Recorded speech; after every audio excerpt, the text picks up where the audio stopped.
축구 국가대표 감독 홍명보입니다. 기자회견을 시작하기에 앞서 여러 논란으로 심려를 끼쳐드린 점 죄송하게 생각합니다. 참 말도 많고 탈도 많은 홍명보 감독 드디어 스스로 입을 열었습니다. 기자회견 이제 오전에 시작을 했는데요. 결론적으로 한국 축구 발전 위해서 앞만 보고 하겠습니다 하고 또 이렇게 언급을 좀 했습니다. 타이틀 볼게요. 무조건 사과, 비판 경청, 축구로 보답하겠다. 그리고 나오자마자 이런 식으로 지금 이렇게 또 90도로 앞으로 인사를 하면서 자신을 낮추는 이제 그런 모습이었습니다. 자세히 볼게요. 요렇게 보이시죠? 이 앞에 A4 용지 보이시죠? 이게 바로 홍명보 감독이 요거 보고 지금 발표를 한 거고요. 장수가 7장, 뭐 9장 정도 되고 중간중간에 좀 이렇게 지운 흔적도 보입니다. 즉 많이 고민하고 문제가 될 만한 거는 빼버리고 좀 추가시키고 좀 그런 걸 볼 수 있고요. 글자 크기는 꽤 큽니다. 그래서 한 14? 포인트를 맞추면은 많진 않아요. 어찌됐건 이렇게 A4용지 펴놓고 보이시죠? 이렇게 기자들 앞에서 90도로 인사를 하고 입을 열었습니다. 그리고 나갈 때도 마찬가지로 있고 이 대본 요거를 또 꼭 쥐고 나가는 모습이었죠.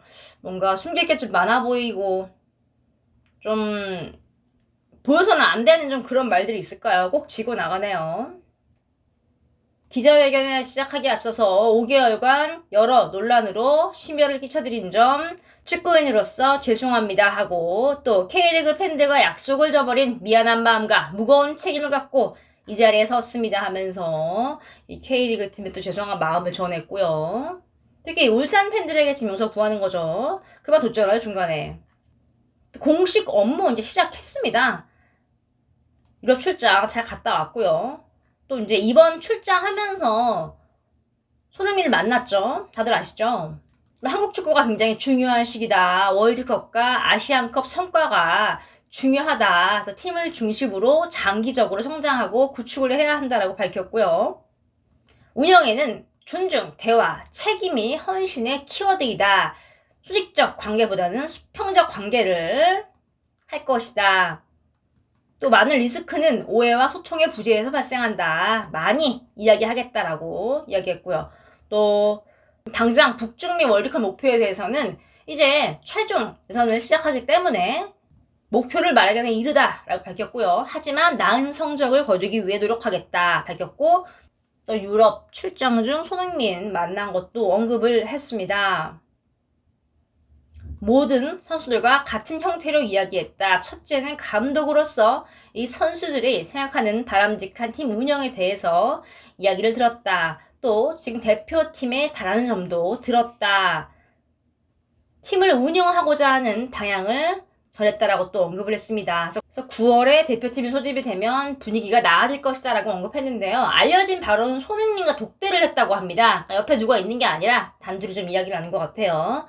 손흥민 선수가 주장이니까요. 또 코치진 구성에 대해서도 세 차례나 면담을 했고 선수들에게 좋아지게끔 짜겠다라고 또 언급을 했습니다. 또 손흥민이 여전히 주장 완장은 차나? 라고 물어봤더니 시간이 맞지 않는다. 큰 변화를 주기 어렵다. 손흥민은 주장으로서 신뢰를 할 것이다. 손흥민에게는 지금까지의 역할을 제시할 것이다. 손흥민만 많은 부담을 갖게 하지 않겠다. 부담을 나눠 갖겠다라고 또 언급을 했습니다. 정말 중요한 거 마지막으로 대표팀 감독 수랑 과정에서 정몽규 협회장과 대화가 없었나? 라고 딱 물어봤는데 2027년 7월에 협회장 자리를 제안한 건 맞다. 그러나 나는 회장직보다 K리그 현장에서 일하고 싶다고 말했다. 이번에 회장님과 사전 이야기는 하지 않았다. 이임생 기술이사와 대화를 통해 결정했다라고 언급을 했습니다. 그러니까 한마디로 내정설에 대해서 이 정몽규와 접촉을 해서 내정이 됐다. 요거에 대해서는 선을 싹 그어버린 거죠. 근데 다들 아시다시피 어떠한 경쟁도 없었고요. 다른 이 감독 후보자들, 그러니까 외국인 감독 후보자들에 비해서 굉장히 잘도 조금밖에 준비 안 했습니다. 이거는 애초부터 그냥 홍명보를 염두를 해놓은 이제 그런 감독 선임이다라는 말이 지금 계속 나오고 있죠. 글쎄요, 홍 감독은 부인을 했지만 지금까지 밝혀진 사실로 보면은 그거는 아닌 것으로 보여지죠. 어찌됐건 이렇게 또 기자회견을 했습니다. 여러분, 이번 이 기자회견 어떻게 생각하시나요? 클리스만이 그렇게 한국 축구를 망쳐놓고 후련히 떠났죠. 그 이후로는 강직한 리더, 실력 있는 리더가 들어와서 감독직을 함으로써 대한민국의 축구를 살려야 하는데요. 지금 이런 사태까지 벌어지고야 말았습니다.